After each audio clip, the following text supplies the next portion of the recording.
Michael here from GetFitOver40.com. I got my cheat sheet again. I've tried going through this without using it, and I just get too off topic and miss important things, or just start rambling. So I'm going to stick with the cheat sheet and read off of it for this video. I think everyone will be better off for doing this. So why the scale doesn't really mean anything. I mean, a lot of us have heard that. There are people that are trying to encourage you, are going to say, oh, you're doing all the right stuff. You're working out, you're eating right, but yet you're just, the scale hasn't moved. Sometimes it even goes up. So how is this even possible? Okay, so I lost 30 pounds approximately around 3 months during my recent heart health issue. Went from about 203 down to 175, so it's close to 30 pounds. So that averaged about 10 pounds per month of weight loss. So you would almost think that, wow, what was going on? Because before I was like 30 pounds heavier, and then all of a sudden, I'm 30 pounds lighter. I should have just been completely shredded after I lost that 30 pounds. But the fact is I was pretty lean before I lost the weight. So how can you just lose nothing but muscle? You're going to lose everything, right? And unfortunately, I probably mostly lost muscle and probably didn't really lose much fat at all. That's just how it works. So let's get into the math a little bit and see exactly kind of what might have happened, or what I believe is happening. So 10 pounds of weight, and typically it's going to be fat, is equal to 35,000 calories, and as an energy comparison, when in fat store, so when it's fat. Normally, to lose 10 pounds of fat in a month, one would need to be in a 1,200 calorie deficit every day consistently. So if I was burning, say, 3,000 calories per day via my BMR and combined activity, so let's say I had a 2,000 calorie BMR and 1,000 calories worth of exercise, then I would need to be eating 1,800 calories per day to be in a 1,200 calorie deficit, because there's 1,200 calories outside of that, right? So unless I was in such a deficit, how is it possible to lose so much weight? So I can tell you right now, I can guarantee I was not in a calorie deficit during this time. There were, of course, days where I ate very little, like some that's right after the operation. I was kind of out of it. But most days I actually had a pretty decent appetite, and I ate a lot of food. Definitely well over the amount that was required to maintain. Okay, so, but I would have basically needed to be in an 800 calorie per day deficit, be eating 800 calories. Instead, I was eating like closer to 2,000 to 2,500 calories, which should have maintained me. But in order to lose that weight, I should have only been technically eating like 800 calories a day to be in the 1,200 calorie deficit. Hopefully that makes sense. So because I was so inactive in the hospital, I didn't need to eat that much to maintain, right? 2,000 calories technically should have been enough to maintain, because I really wasn't moving around or doing anything. But instead, it was like I was eating 800 calories a day, because I was my body reacted like I was in a 1,200 calorie deficit. Hope that makes sense. So kind of what the heck's going on here? So what's really going on is muscle has a water consistency of about 80%, while fat has a water consistency of 20%. So out of the 10 pounds of muscle, 2 pounds is cellular, while out of 10 pounds of fat, 8 pounds is cellular. So there's a big difference.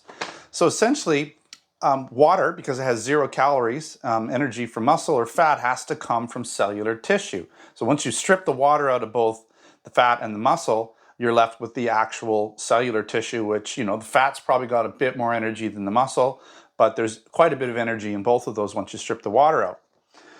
And so what's going to happen here is fat is approximately 5 times the energy compared to muscle. So you should be able to gain, at least 4 pounds of muscle while losing 1 pound of fat, while maintaining a neutral calorie input. So, if someone was working out really hard, going to the gym 5-6 days a week, working out hour and a half, they were eating in just a calorie maintenance, okay, just maintaining. So their BMR, their base metabolic rate, say 2,000 calories, and then their gym activity and some basic moving around, another 1,000 calories. That means they need to eat 3,000 calories to technically maintain weight.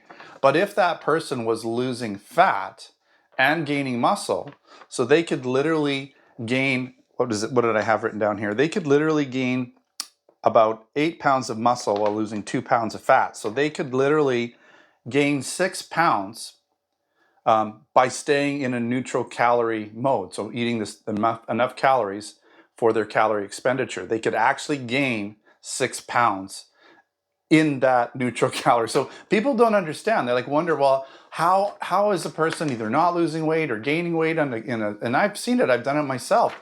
I've contest prepped, trained like crazy, dieted like crazy, and actually gained weight going into a competition. Now at the very end, when you go really, really hard, that's impossible. Body just can't build the muscle and lose the fat that much. But during the prep, so 2-3 months out, I see a change in my body. I sometimes see myself gaining weight but losing fat, quite a bit of fat, and getting leaner and leaner.